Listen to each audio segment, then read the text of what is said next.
முரசு சத்தம் நேயர்கள் அனைவருக்கும் வணக்கம்.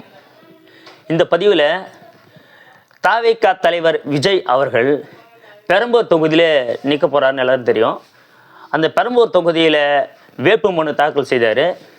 அந்த வேட்புமனுவில் பிரமாண பத்திரத்தில் அவருடைய சொத்து மதிப்பு என்ன அப்படின்னு சொல்லிட்டு குறிப்பிட்டுள்ளார். அந்த சொத்து மதிப்பை தான் நம்ம இந்த பதிவில் நம்ம பார்க்க போகிறோம். தாவேகா தலைவருடைய சொத்து மதிப்பு எவ்வளோ அப்படின்னு சொல்லிட்டு நம்ம இந்த பதிவில் பார்க்க போகிறோம். அவருடைய அசையம் சொத்து மட்டும் சுமார் 404 கோடி. விஜய் அவர்களுடைய அசையம் சொத்து மட்டுமே 404 கோடி. அவருடைய அசையா சொத்துக்கள் 220 கோடி. தாவேகா தலைவர் அவர்களுடைய அந்த அசையா சொத்துக்கள் பார்த்தீங்கன்னா ரூபாய் 220 கோடி. இது வந்து தாவேகா தலைவருடைய அசையம் சொத்து மற்றும் அசையா சொத்து. அதெல்லாம் அவருடைய மனைவியுடைய அசையம் சொத்து அசையா சொத்து எவ்வளோ இருக்குது நம்ம பார்த்தோன்னா, தாவேகா தலைவர் விஜய் அவர்களுடைய மனைவி சங்கீதா அவர்களுடைய அந்த அசையா சொத்து அப்படின்னு பார்த்தீங்கன்னா 17 கோடி. சங்கீதா அவர்களுடைய அந்த அசையா சொத்து ரூபாய் 17 கோடி. அவர்களுடைய அசையம் சொத்து ரூபாய் 15 கோடி. தாவேகா தலைவர் அவருடைய மனைவி சங்கீதா அவர்களுடைய அசையம் மற்றும் அசையா சொத்துக்கள், அசையா சொத்துக்கள் ரெண்டுடைய விவரத்தையும் நம்ம பார்க்குறோம். கொடைக்கானலில் தாவேகா தலைவர் விஜய் அவர்களுடைய 2 விவசாய இடங்கள் இருக்குது. அதாவது கொடைக்கானல் வில்பட்டி என்னும் கிராமத்தில் 2 விவசாய இடங்கள் இருக்குது. அது மட்டும் இல்லாமல் 1997 வந்து விவசாய அல்லா இடம் வந்து அவங்க வாங்குறாங்க. 3 இடத்துல வந்து 1997 வாங்குறாங்க. ஒன்று வந்து போரூர், மற்றொன்று சாலிகிராமம், அடுத்து வந்து சோழிங்கநல்லூர். போரூர், சாலிகிராமம், சோழிங்கநல்லூரில் விவசாயம் அல்லா அந்த இடத்துல வந்து விவசாயம் அல்லா இடம் அந்த இடத்துல வந்து 3 இடங்கள் வாங்குறாங்க.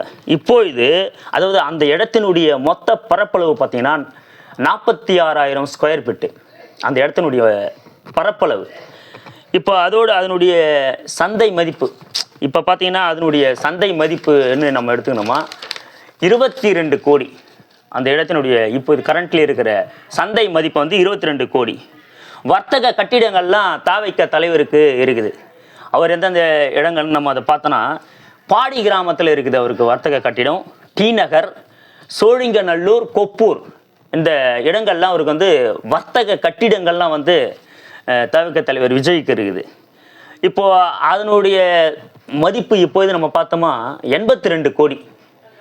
அதனுடைய அந்த வர்த்தக கட்டிடங்களுடைய அந்த மதிப்பு பார்த்தோன்னா இப்போ கரண்ட்லி வந்து 82 கோடி. அது மட்டும் இல்லாமல் விஜய் வசம் சில நகைகள், அவருடைய மனைவி கையில் சில நகைகள்லாம் இருக்குது. விஜய் அவர்களுடைய கையில் அவர் கைவசம் வச்சுக்கிற நகை அளவு, அதனுடைய என்ன அளவு அவர் நகை வச்சுன்னு இருக்காரு, எத்தனை சாவரம் வச்சுன்னு இருக்காரு அப்படின்னு நம்ம பார்த்தீங்கன்னா 883 கிராம் தங்கம் வந்து விஜய் அவர்கள் வச்சுன்னு இருக்காரு. அவருடைய மனைவி சங்கீதா அவர்கள் 3132 கிராம் தங்கம் வந்து வச்சுன்னு இருக்காங்க. அது மட்டும் இல்லாமல் 1 கோடி மதிப்பிலான 134.91 காரட் வைரம் வந்து வச்சுருக்காங்க. அந்த வைரத்தினுடைய மதிப்பு வந்து சுமார் 1 கோடி. அதோடு இவர் நிறைய பேருக்கு கடன்லாம் கொடுத்துருக்காரு. நம்ம வந்து மற்றவர்களுக்கெல்லாம் கடன் கொடுப்போம். நம்மளால் முடிஞ்சது எவ்வளோ, ஒரு 10,000மோ 1 லட்சமோ, அதிகபட்சம் கொஞ்சம் நல்லா சம்பாதிக்கிறவங்க வந்து ஒரு 5 லட்சமோ 10 லட்சமோ அப்படிலாம் கொடுப்பாங்க. ஆனால் இவர் தன்னுடைய குடும்ப உறுப்பினர்களுக்கே கடன் கொடுத்துருக்கார். தன்னுடைய குழந்தைகளுக்கு, தன்னுடைய மனைவிக்கு, தன்னுடைய தாய்க்கு, தன்னுடைய தந்தைக்கு என தன்னுடைய குடும்ப உறுப்பினர்களுக்கு இவர் கடனாக கொடுத்துருக்கார். தன்னுடைய குடும்ப உறுப்பினர்கள் எல்லாமே இவருக்கு கடன்காரனுங்க. தன்னுடைய குடும்பத்தையே கடனாளியாக மாற்றி வச்சிருக்காரு தாவேகா தலைவர் வந்து விஜய். அதாவது அவருடைய தாய் சோபனா சந்திரசேகர் அவர்களுக்கு ரூபாய் 87 லட்சம் வந்து கடனாக கொடுத்துருக்காரு.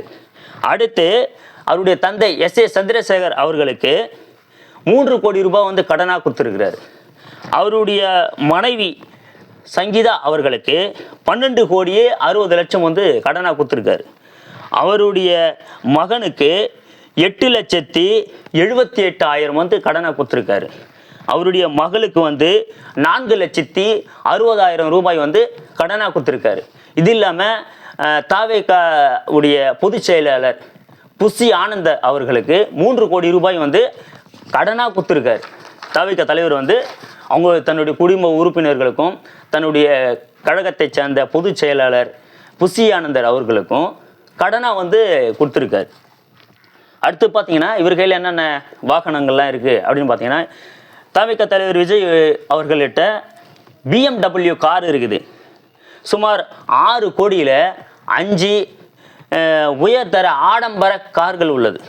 அது மட்டும் இல்லாமல் டொயோட்டா லெக்ஸஸ் காரும், குறைஞ்ச மதிப்பிலான 67,000 ரூபாய் மதிப்பிலான டிவிஎஸ் சூப்பர் எக்ஸல் அது ஒன்று வச்சுருக்கார்.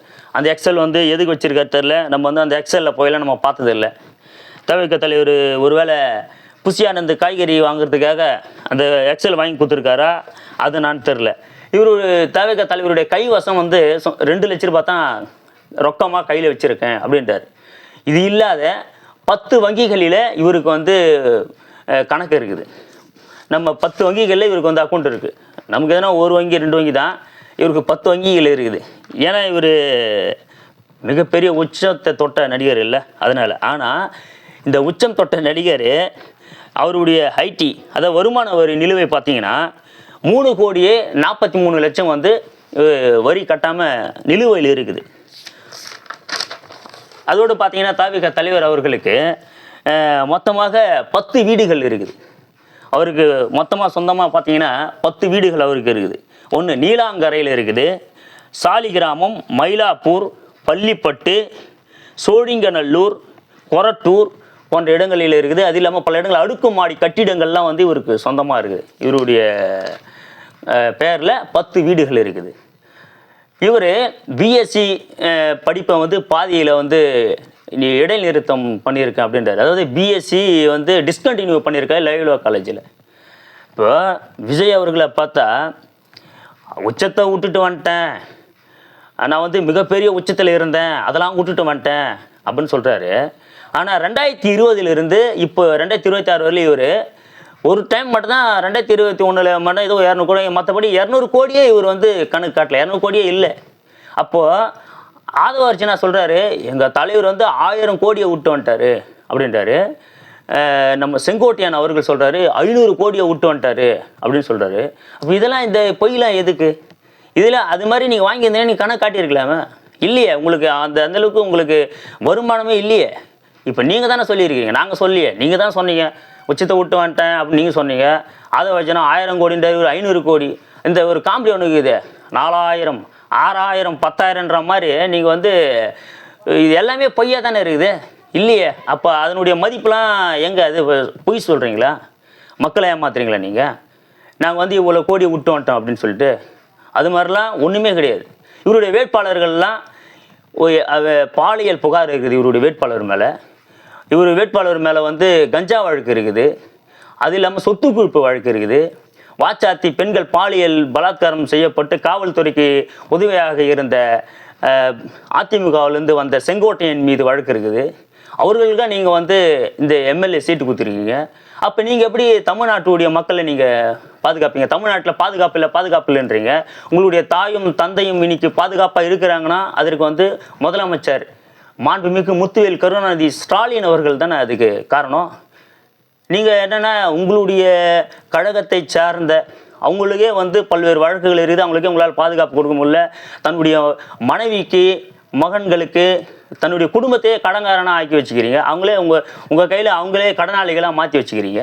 நீங்கள் எப்படி வந்து தமிழ்நாட்டுக்கு நீங்கள் முதல்வராக வந்தீங்கன்னா வந்து நீங்கள் எப்படி கடன் இல்லாமல் நாட்டை வந்து நீங்கள் பாதுகாப்பீங்க? அப்படிலாம் நீங்கள் சொல்கிறது அனைத்துமே வந்து மக்கள் வந்து ஏற்றுக்கொள்ள மாட்டார்கள். எனவே மக்கள் தான் இதை சிந்திக்கணும். மக்களாகிய உங்களிடமே இது எல்லாத்தையும் விட்டுறேன். நீங்களே கமெண்ட்ஸில் இதை பற்றி கருத்துக்களை நீங்கள் வந்து பகிருங்க. எனவே நன்றி தெரிவித்துக்கொள்கிறேன். நன்றி, வணக்கம்.